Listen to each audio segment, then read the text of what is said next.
ಪ್ರಜ್ವಲ್ ರೇವಣ್ಣ ನಮ್ಮ ಪಕ್ಷದ ಸದಸ್ಯ ಅಲ್ಲ, 3 ಟಿಕೆಟ್ ಕೇಳಿದ್ರು ಕೊಟ್ಟಿದ್ದೀವಿ ಅಷ್ಟೇ. ಪ್ರಜ್ವಲ್ನ ವಿದೇಶಕ್ಕೆ ಕಳುಹಿಸಿ ಸುಮ್ಮನೆ ಆರೋಪ ಮಾಡ್ತಾರೆ ಅಂತ ಹುಬ್ಬಳ್ಳಿಯಲ್ಲಿ ಬಿಜೆಪಿಯ ಛಲವಾದಿ ನಾರಾಯಣಸ್ವಾಮಿ ಆರೋಪವನ್ನು ಮಾಡಿದ್ದಾರೆ.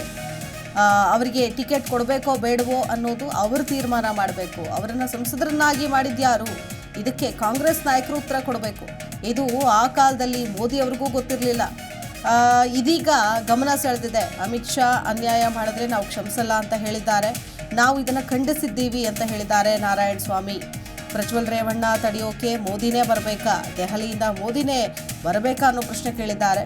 ಅಂದರೆ ಅವರೇನು ಟೂರ್ ಹೋಗಿದ್ದಾರಾ ಅನ್ನುವಂತಹ ಪ್ರಶ್ನೆ ಕೂಡ ಹಾಕಿದ್ದಾರೆ. ಸೊ ಬೆಂಗಳೂರು ಏರ್ಪೋರ್ಟ್ನಿಂದಾನೇ ಹೋಗಿರೋದು. ಕೈ ನಾಯಕರ ವಿರುದ್ಧ ಛಲವಾದಿ ನಾರಾಯಣಸ್ವಾಮಿ ವಾಗ್ದಾಳಿ ನಡೆಸಿದ್ದಾರೆ.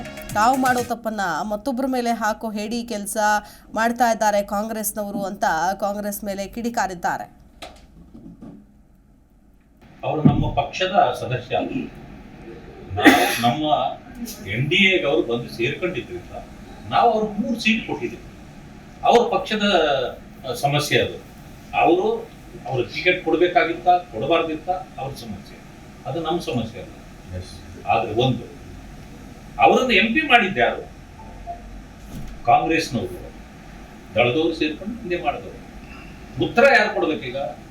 ಕಾಂಗ್ರೆಸ್ನವರು, ಜನತಾ ದಳದವ್ರು ಕೊಡಬೇಕು, ಮೋದಿ ಅವರಲ್ಲ. ಮೋದಿಯವರ ಗಮನಕ್ಕೆ ಇರುವುದೂ ಇಲ್ಲ ಆ ಕಾಲದಲ್ಲಿ. ಈಗ ಅದು ಗಮನ ಸೆಳೆದಿದೆ, ಅವ್ರಿಗೂ ಅದು ಗಮನಕ್ಕೆ ಬಂದಿದೆ. ಅದಕ್ಕೆ ಏನು ಇದು ಹೋಮ್ ಮಿನಿಸ್ಟರ್ ವಹಿಸಿಕೊಟ್ರು, ನಾವು ಮಾತೃಶಕ್ತಿಯ ಜೊತೆಯಲ್ಲಿ ಯಾವುದೇ ಪಕ್ಷದವರು ಈ ರೀತಿ ಮಾತೃಶಕ್ತಿಗೆ ತೊಂದರೆ ಮಾಡಿದ್ರೆ, ಅನ್ಯಾಯ ಮಾಡಿದ್ರೆ, ಮೋಸ ಮಾಡಿದ್ರೆ, ಈ ರೀತಿ ಏನಾದರೂ ಮಾಡಿದ್ರೆ ಅದನ್ನು ನಾವು ಕ್ಷಮಿಸೋದು ಒಂದೇ ಮಾತಿನಲ್ಲಿ ಹೇಳಿ.